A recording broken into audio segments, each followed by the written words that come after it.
Quatrième et dernier jour dans le Verdon. Je me réveille avec la vue sur le lac de Sainte-Croix. J'ai trouvé le meilleur spot pour ma tente au camping Le Galetas. Je me lève de bonne heure car une grosse journée m'attend. Au programme, canoë dès l'ouverture dans les gorges du Verdon, au départ du pont du Galetas au pied du camping. Puis route des crêtes en voiture. Je suis loin de m'imaginer ce qui m'attend.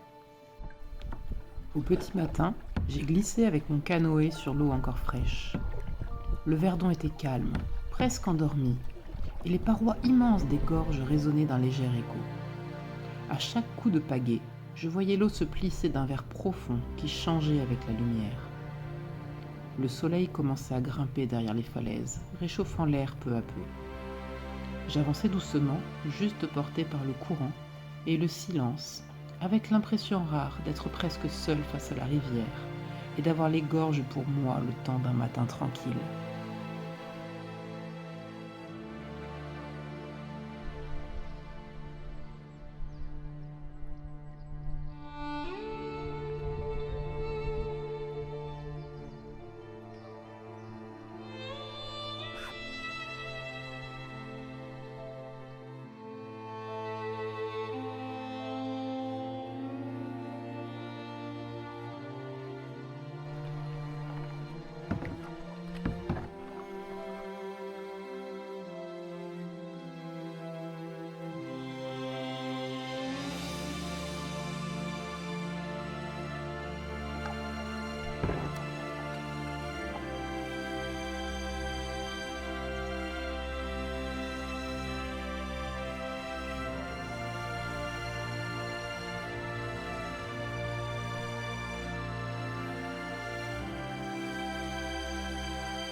Après avoir rendu le canoë, j'ai senti qu'il me restait encore quelque chose à découvrir, comme si le Verdon n'avait pas fini de se montrer. Alors j'ai repris la route pour grimper sur les hauteurs. À mesure que la voiture montait, le paysage s'ouvrait et j'ai su que la route des crêtes allait m'offrir un autre visage du canyon, un visage que je ne pouvais pas manquer.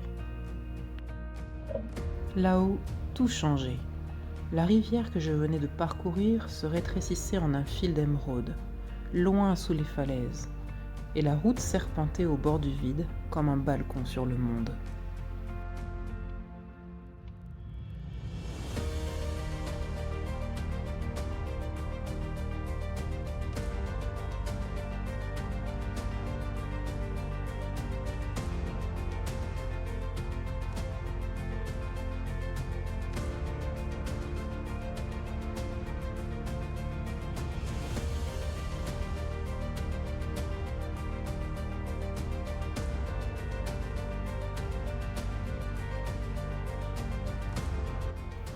Je me suis arrêtée à chaque belvédère, incapable de résister. À chaque pas vers la rambarde, le paysage s'ouvrait davantage. Des falaises rugueuses, des pins accrochés au roc, et le canyon qui s'étirait jusqu'à disparaître dans la lumière.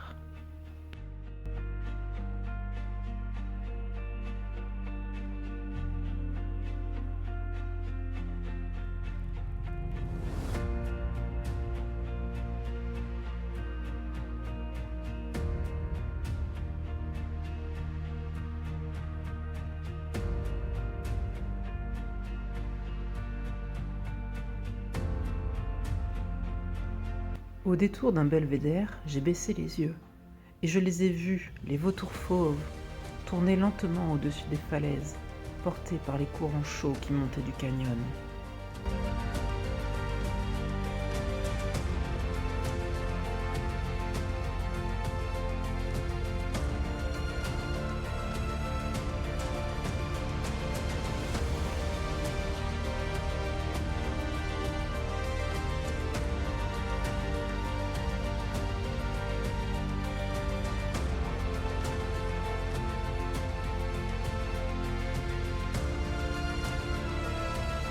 Le vent soufflait plus fort qu'en bas, portant avec lui l'odeur du soleil sur la pierre.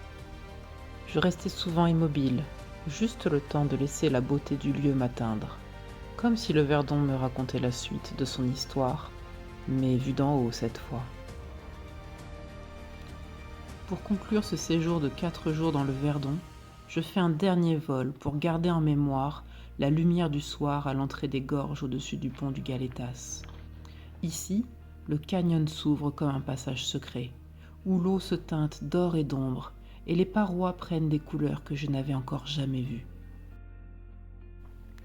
Le Verdon m'a offert plus qu'un voyage, une parenthèse suspendue, un souvenir qui continue de vibrer bien après mon retour.